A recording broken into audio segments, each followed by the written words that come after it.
Pada kesempatan kali ini kita akan membahas mengenai rencana acceptance sampling berdasarkan Deutsche-Romic.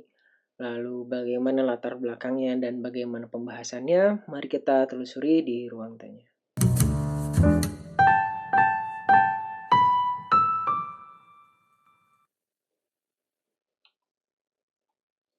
Assalamualaikum warahmatullahi wabarakatuh. Langsung saja kita lihat pembahasannya. Dimulai dari latar belakangnya terlebih dahulu.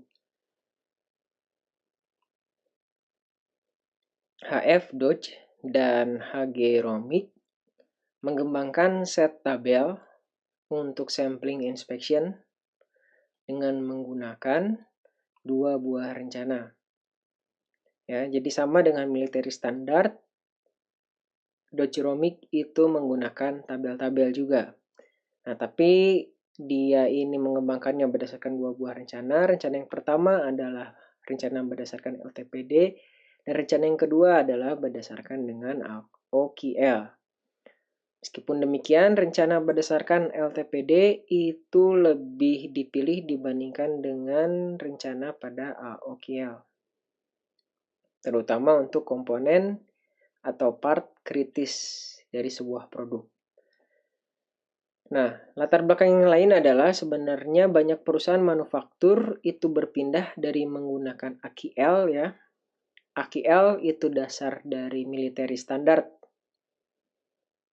pembahasan yang lalu sebagai alat ukur performa menjadi menggunakan PPM atau defective part per million.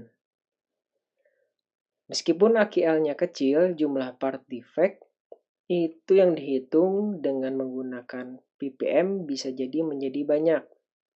Contohnya adalah sebagai berikut. Di sini kita lihat bahwa ketika AQL-nya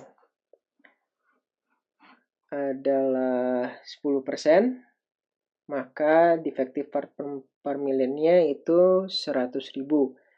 Ketika AQL-nya 1%,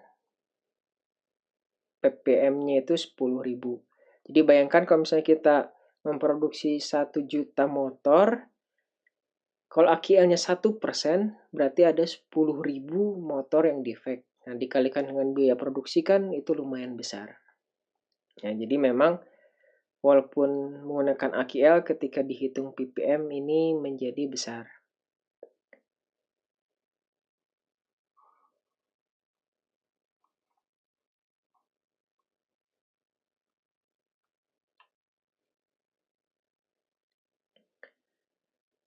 Selanjutnya, pada produk kompleks, efeknya akan menjadi lebih besar.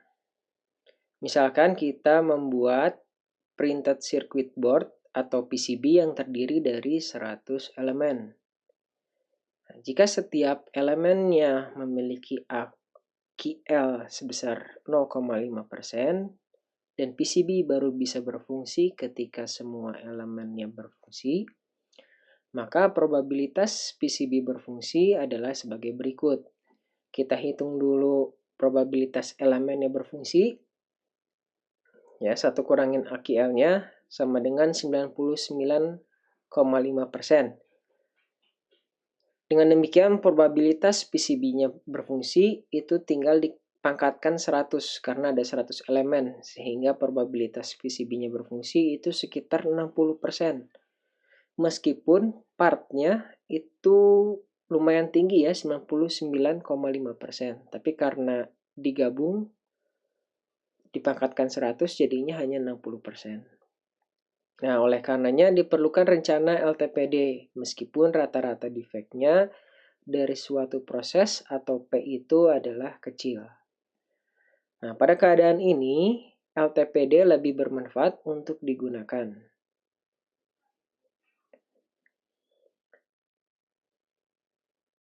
Nah, itu adalah sekilas latar belakang kenapa Deutsche-Romic ini muncul meskipun ada tadi military standard. Nah, selanjutnya ini pembahasan sedikit mengenai Deutsche-Romic. Untuk menggunakan Deutsche-Romic, baik yang LTPD maupun yang AOQL, kita perlu melakukan apa yang kita sebut dengan rectifying inspection yang sudah kita bahas di episode sebelumnya. Selain itu, kita perlu mengetahui rata-rata defect proses produksi, atau istilahnya proses fallout, atau istilahnya proses average yang dinotasikan dengan P kecil.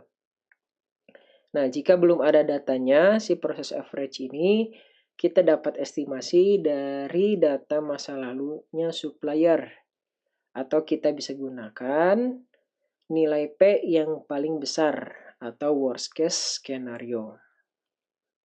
Setelah ada datanya, baru nanti kita update.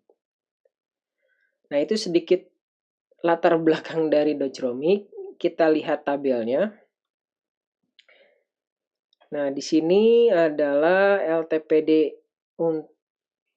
Ini adalah tabel untuk LTPD sebesar 1%, yang nanti akan kita bahas cara menggunakannya di episode selanjutnya. Dan ini adalah tabel untuk AOKL dengan sebesar 3%. Yang dilihat dulu sekilas tabelnya, nanti kita akan bahas di episode selanjutnya. Nah, namun apa yang bisa kita bungkus pada kesempatan kali ini? Dodgeromik menggunakan LTPD dan AOKL dalam mengembangkan dua jenis prosedur, sampling inspection. Untuk menggunakannya, kita perlu melakukan rectifying inspection dan mengetahui proses average atau P. Sekian saja, terima kasih, mudah-mudahan bermanfaat. Wassalamualaikum warahmatullahi wabarakatuh.